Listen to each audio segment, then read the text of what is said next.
Wow, that was disappointing.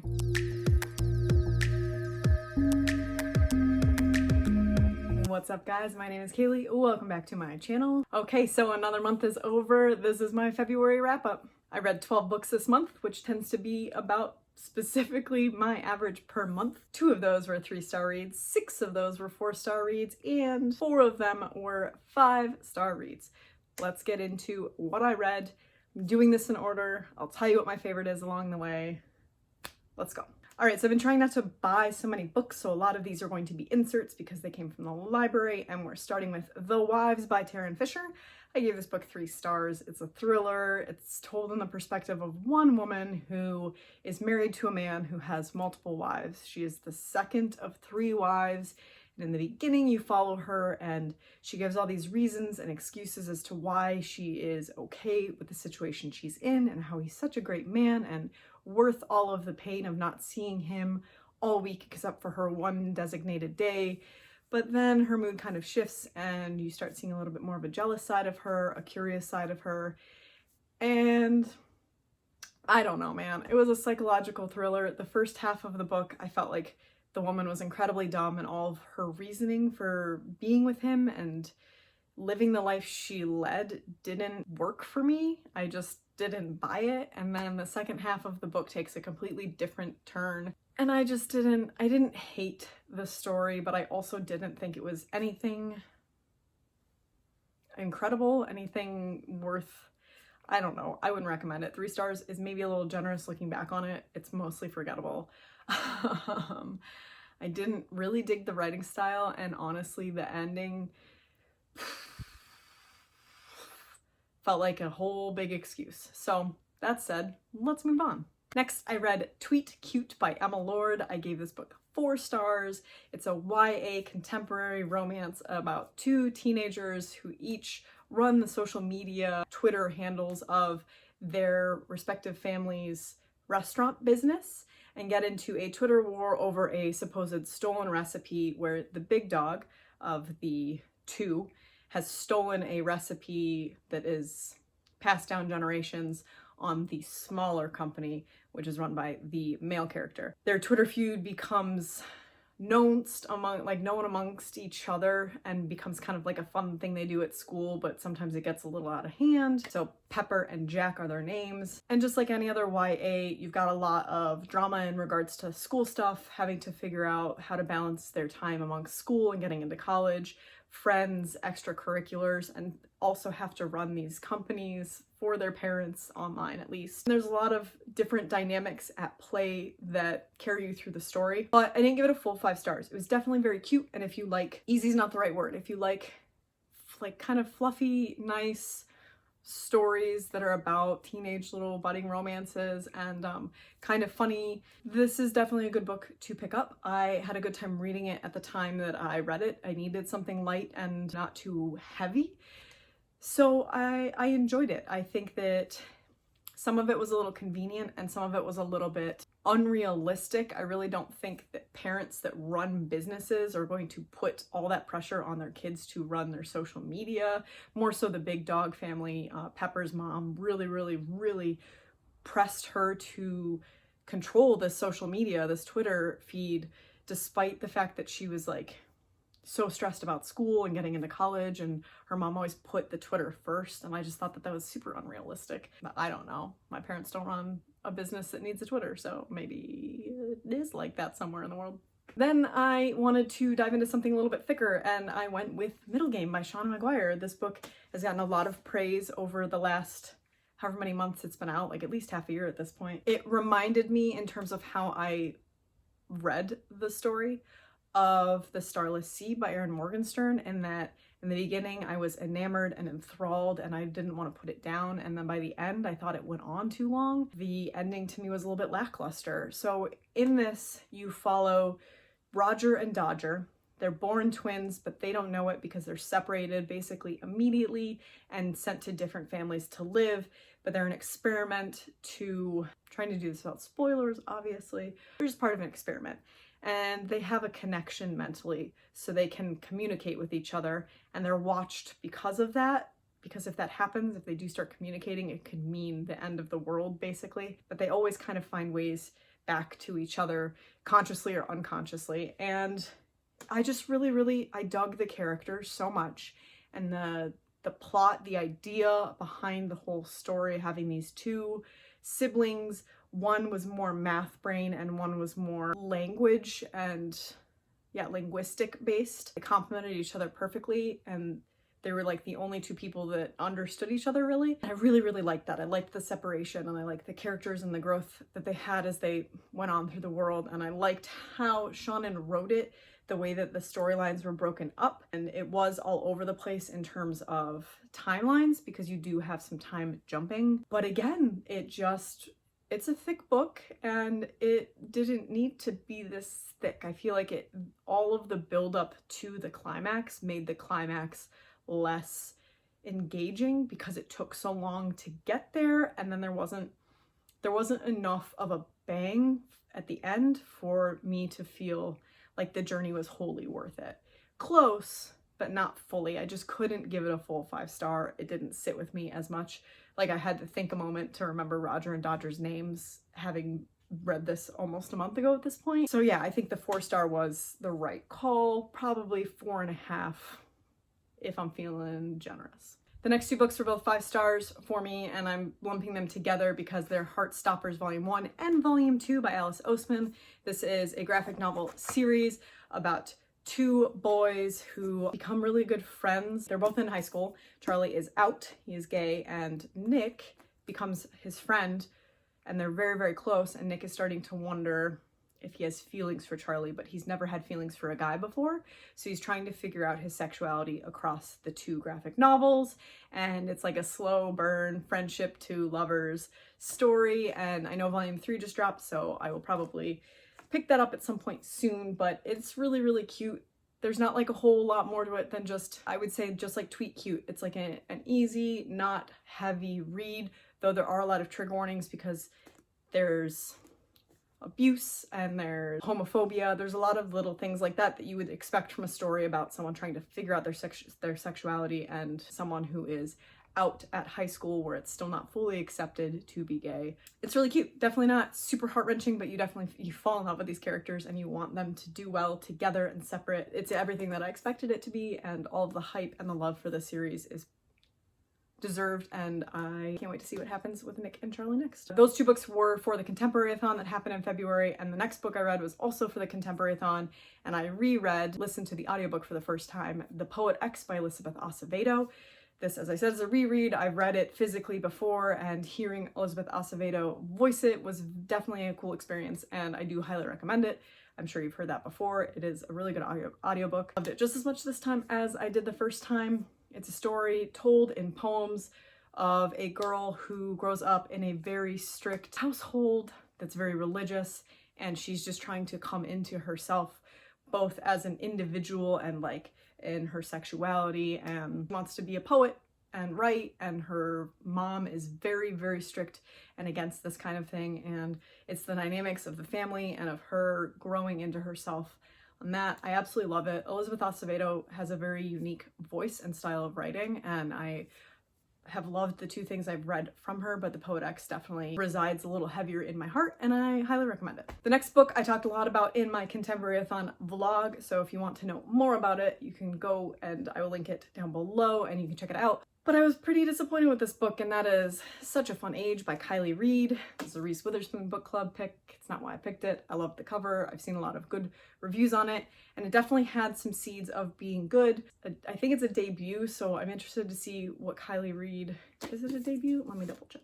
Yes, this is her debut novel, so I'm interested to see what she does in the future, but this is a story about a Black girl who babysits for a white rich family. And the very first chapter, she is called out from a birthday party, so she's dressed like she went to a party at a bar, to come take the toddler that she babysits for and go to the grocery store while the parents deal with a situation that arose in their house. While at the store, a woman as well as a security guard approach her because of the fact that she's dressed the way she is, but particularly because she's a Black woman with a white toddler, and they won't let her leave with the toddler because she's clearly not her mother. And obviously this whole thing of racism is approached directly in the beginning and then carries through the whole story about not only the blatant racism that people of color face in our society, but also when white people think that they're woke, but they really aren't, and all the underlying ways in which they aren't is explored through this novel. The problems I had with it, because that was all great, all of that is what gave it a 3-star. What took away from the story was the fact that they're interchangeable chapters. So Amira is the babysitter, and her chapters were interesting. She's like in her 20s and she's living her life, and her parts were fun and fresh and alive. And then you'd go into the mother, who was Alex turned Alix, and she was boring as hell, and I just didn't feel anything for her. There's just no emotion to her. Like, I didn't like her and I didn't not like her. She was just bland, and I didn't really fully believe her as a character. The choices she made, the things she said, the ways that she acted, it didn't feel cohesive, and it took me out of the story. I think if she had been a little more refined and maybe the story had been a little more succinct, this could have been way more impactful. But I think that the idea that Kylie Reid was going for was there, and it just didn't get fully fleshed out well enough. And it all comes down, in my opinion, to how Alix was written. I keep rolling my eyes because it's such a stupid thing for her as a character to have done, to try and put herself out there and seem unique or whatnot. But in any case, it was a decent story, but I don't think that it hit the mark the way that it could have. Yeah, that's it. The next 2 books I listened to on audiobook, and they are part of a series. I read Truly Devious and The Vanishing Stair by Maureen Johnson, which is a YA thriller told in 2 storylines. So it's about a rich family. The guy's wife and daughter go missing for a ransom and then end up dead. And it's still, to this present day, a mystery as to what happened to them. And the modern day story is that that mansion has been turned into like a boarding school of sorts for uniquely intelligent kids. And the one that you're mostly seeing the perspective of is someone who's obsessed with true crime, and she comes to the school and wants to figure out what happened to this family. Mysteries happen within the present day on top of trying to figure out what happened in the past. So in the first book, you've got one mystery that happens, and then it kind of carries into the second book and another mystery happens. And I don't want to give more away than that because there's a large cast of characters, and within that you get a lot of representation, both race and sexual orientation wise. And I think it was a fun listen. It's one of those ones that you don't have to fully pay 100% attention to, and you can still follow along and it still makes sense in the end. And I'm looking forward to reading the next one, though I'm waiting for Hoopla to get it, so it could be a while. I'm not really rushing. I'm pretty sure I'll remember everything by the time we get to that point. But they're pretty good. They were like 3.5, 4-star reads. I gave them a 4-star. I think a lot of people have talked about them before, so I won't talk more about them than that. That's pretty sufficient. 4 stars, pretty decent. The next book I read would be probably my favorite book of the month, and that is The Girl with the Loudoun Voice by Abi Dare. This is a story of a young Nigerian girl who's 14. Her mother is dead. She wants nothing more than an education, but her dad is now poor because her mom was the breadwinner.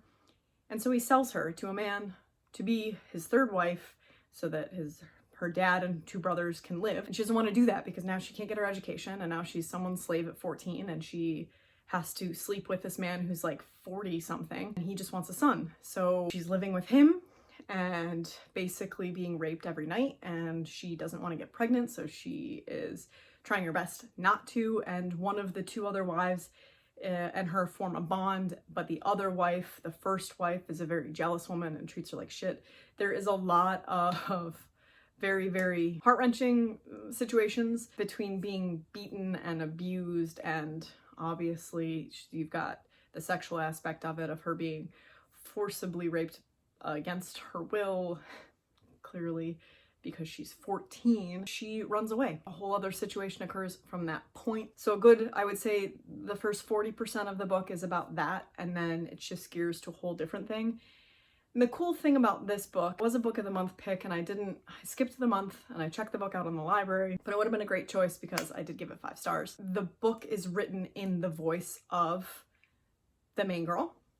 So it is not normal writing that you're used to if you read the English language, read a lot of literature. It is written the way that she thinks. So uneducated, 14, speaks minimal English, enough to get by. She's relatively fluent, but like it's written that way. So if you have a hard time reading books that aren't written in perfect English, then that should be over perfect, not English.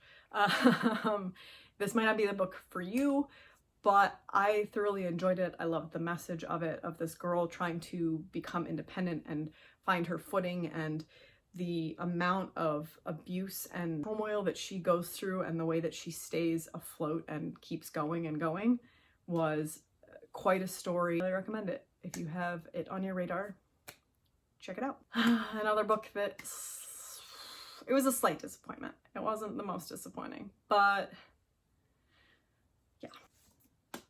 The King of Crows by Libba Bray. I've been waiting for this book for a while now. First 3 books came out forever ago, but I only read them within like the last 2 years at some point, and re-listened to them in the fall when a bunch of my faves, who I'll link down below, did a read along with it to gear up for The King of Crows, which took quite a while between the last book and this book to come out. And I'd say the reason is that it meandered too much.